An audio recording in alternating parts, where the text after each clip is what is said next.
हमारा यूनिवर्स ना बहुत मिस्टीरियस है क्योंकि डिस्कवर ही नहीं हुआ है।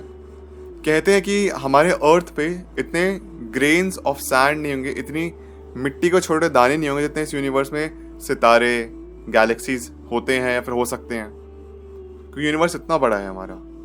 और बहुत ही कम हमने डिस्कवर किया है, जस्ट 93 बिलियन लाइट ईयर्स तक, क्योंकि उसके बियॉन्ड हम लाइट तक पहुंची नहीं, लाइट वहाँ से आई नहीं है, हम वहाँ से उसके बियॉन्ड देख नहीं पाते हैं। लिमिटेशंस है हमारे ह्यूमंस की ना बहुत ज़्यादा, प्लस वो डिस्टेंस भी इतना ज़्यादा है, इतने एडवांस अभी हम हुए नहीं हैं। लेकिन एक तो चीज़ और समझ आती है कि ड्रेक इक्वेशन के हिसाब से कि जितना बड़ा हमारा यूनिवर्स है, अपने मिल्की वे गैलेक्सी में ही 10,000 प्लस ज़्यादा स्पीशीज एग्जिस्ट कर सकती हैं। और अगर एग्जिस्ट कर सकती है तो कहाँ पे हैं, कहाँ है, हमको दिखती नहीं है क्या? वो एक फॉर एग्जाम्पल एक चींटी है जो एक एंट है, वो एंट सिर्फ 2D में देखती है ना, उसको सिर्फ सामने डायरेक्शन दिखता है, फिर नीचे का, उसको टॉप व्यू नहीं दिखता है क्योंकि उसकी आंखें सामने की तरफ हैं और वैसे ही चलती है। हम ह्यूमन से हम 3D में वर्ल्ड को देखते हैं। शायद कोई ऐसे बीइंग्स हो सकते हैं जो कि 4D में देखते हो और हम उनको नहीं देख सकते हैं। चींटी हमें नहीं देख सकती हैं, मे बी सिमिलर वे में हम उनको नहीं देख सकते हैं और वो हमें देख सकते हैं, और वो बस बॉदर नहीं करते हमको। खैर, पॉइंट ये कि जो हमारा यूनिवर्स काफ़ी मिस्टीरियस है। हमने ओशन 5% के आसपास डिस्कवर किया है। अर्थ के बहुत सारे राज अभी हमें जानने बाकी हैं। यूनिवर्स एक्सपैंड कर रहा है एक एक्सेलरेटिंग स्पीड पे। डार्क एनर्जी, डार्क मैटर्स के पीछे एक रीज़न है, वो क्या है इसके बारे में हम ज़्यादा नहीं जानते, ज़्यादा एक्सप्लेन नहीं कर सकते क्योंकि इन्फॉर्मेशन नहीं है। स्ट्रिंग थ्योरी जैसी भी थ्योरीज पे भी काम चल रहा है। मल्टीपल चीज़ें हैं, मल्टीवर्स की अपने आप में थ्योरी है। तो इसी चीज़ से रिलेटेड मैं आपको एक कुछ कहानी सुनाता हूँ, बिलीवर एथिज्म से रिलेटेड, कि जो एक मानता है एक जो नहीं मानता है। एक लड़की, उसका नाम है आर्य, और दूसरी एक लड़की का नाम है तानिया। दोनों बेस्ट फ्रेंड्स हैं। जो आर्य है वो काफ़ी बिलीवर है, पूजा पाठ करती है, ऊपर वाले मानती है, प्रे करती है। जो तानिया वो नहीं मानती है, वो बड़ी प्रैक्टिकल है, कहती है सब कुछ नहीं होता है, ऐसी कोई रियलिटी में कोई चीज़ नहीं होती है।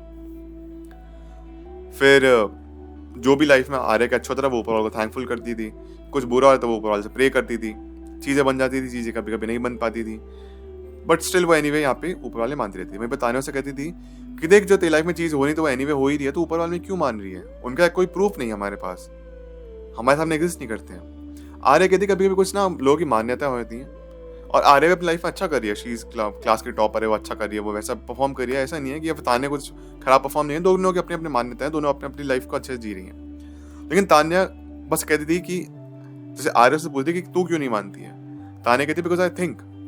आर्य कहती है that's a really nice way to put it, बिल्कुल अच्छी बात बोली, बट क्या तुमने कभी कभी ये नहीं सोचा तान्या कि बहुत सारी चीज़ें होती है लाइफ में जो तुमने सोची नहीं होती, एक्सपेक्ट नहीं होती, वो चीज़ें हो जाती हैं, या फिर कभी कभी तुम बहुत टाइम से एक चीज़ के बारे में सोच रहे हो, फिर वो चीज़ें पूरी हो जाती हैं, जिनको हम लॉ ऑफ अट्रैक्शन या फिर मैनिफेस्टेशन कहते हैं।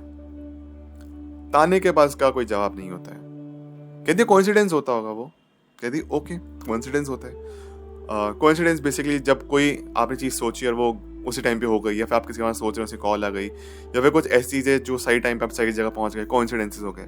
उसने कहा ठीक है कोइंसिडेंसेस होते हैं। उसने कहा लेकिन कभी कभी ऐसा भी तो होता है ना कि आपने बहुत मेहनत करी किसी चीज़ को लेके, बहुत मेहनत करी और आप इस चीज़ में पीछे रह गए, वहीं पे जो दोस्त ने आपके मेहनत नहीं की थी वो क्लास के टॉपर बन गई। अब ये भी कोइंसिडेंस हुआ क्योंकि आपकी मेहनत तो ज़्यादा थी, उसकी मेहनत कम थी, तो यहाँ पे क्या हुआ? उसने कहा मैंने हार्ड वर्क पुट किया, तब भी मैं अगर टॉपर नहीं कर पाया तो मेरी शायद कुछ कमी रह गई होगी। आर्या कहती नहीं नहीं ऐसे मत सोचो, तुमने मेहनत करी है, बट जिसने मेहनत नहीं करी वो क्या टॉपर बन गया?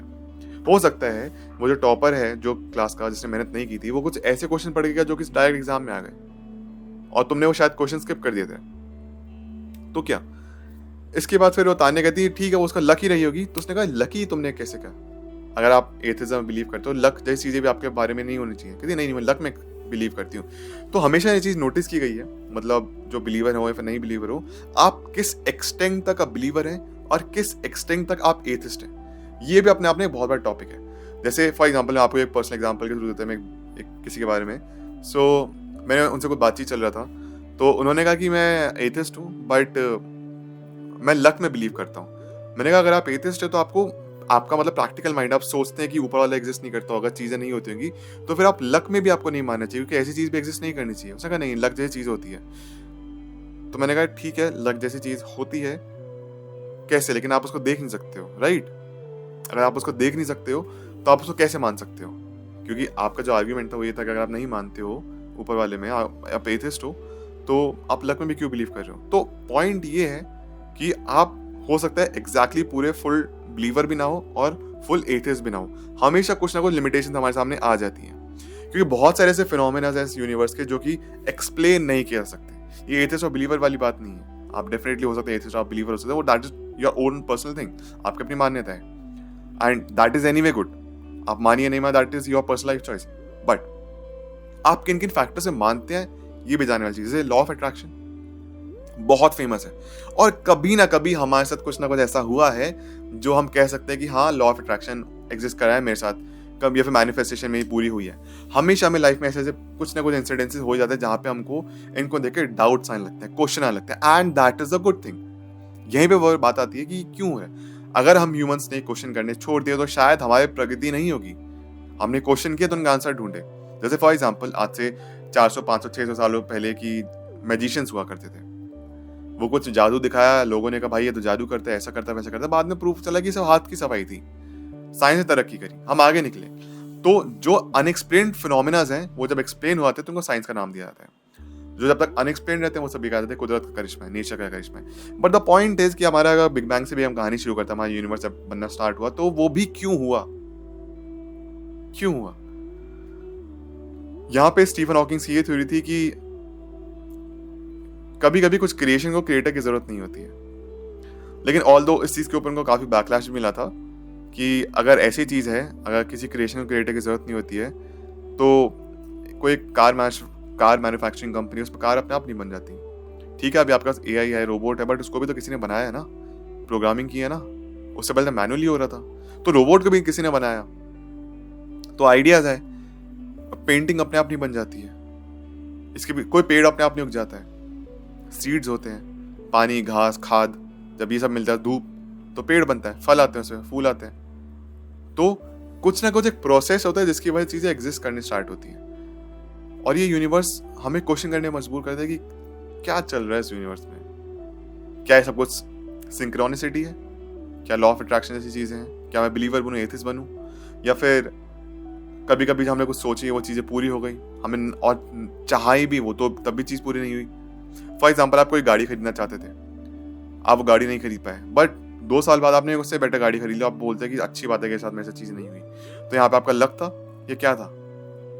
क्या आपका लक, आपकी लाइफ, आपकी डेस्टिनी आपको बेटर जगह लेके जाना चाह रही थी?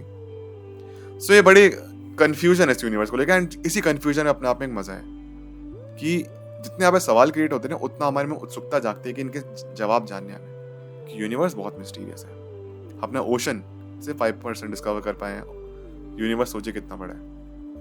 यूनिवर्स के बारे में कहते हैं, इमेजिन करिए एक घर की दीवार है, उसका ये पता नहीं कितने फ्रैक्शंस, मे बी लैक्स और करोड़, अब पता नहीं, आई डोंट नो, मुझे फिगर नहीं पता कितने फ्रैक्शंस, आप डीप जाएंगे तो शायद एक छोटा डॉट जो कि हम देख भी सकते हैं नेकेड आई से, या फिर माइक्रोस्कोपिक लेवल पे भी देख सकते हैं, इतना हमने यूनिवर्स डिस्कवर किया है। यूनिवर्स के बियॉन्ड क्या है, किसी यहाँ से और यूनिवर्स है, कहीं पे एंड हो रहा है, फिर सब फैलता ही जा रहा है, क्या है उधर? क्या मल्टीवर्स है? क्या क्रिएटर, क्या एलियंस हैं? क्या एक और डायमेंशन एग्जिस्ट करता है?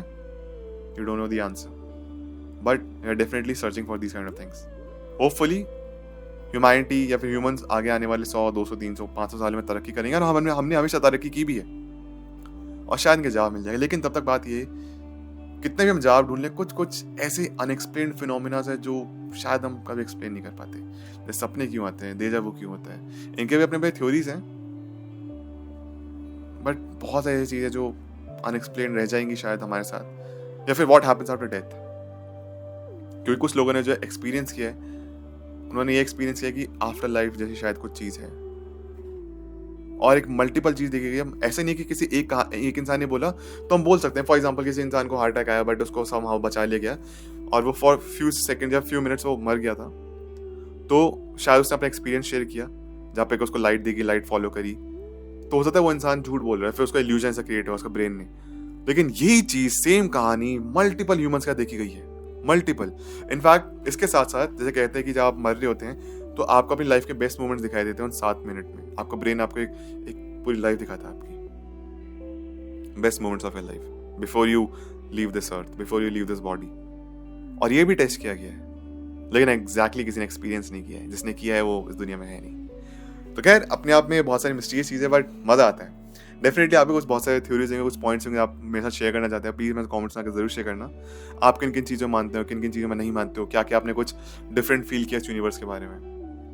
या फिर कोई कहानी किस्सा आपने सुने हो, किसी से भी अपने एल्डरली, अपने ग्रैंड-पेरेंट्स या किसी से भी? प्लीज़ मेरे कमेंट्स में जाके ज़रूर शेयर करना। मेरा Avneet Bhardwaj and I will see you in the next one. Thank you so much, take care, bye.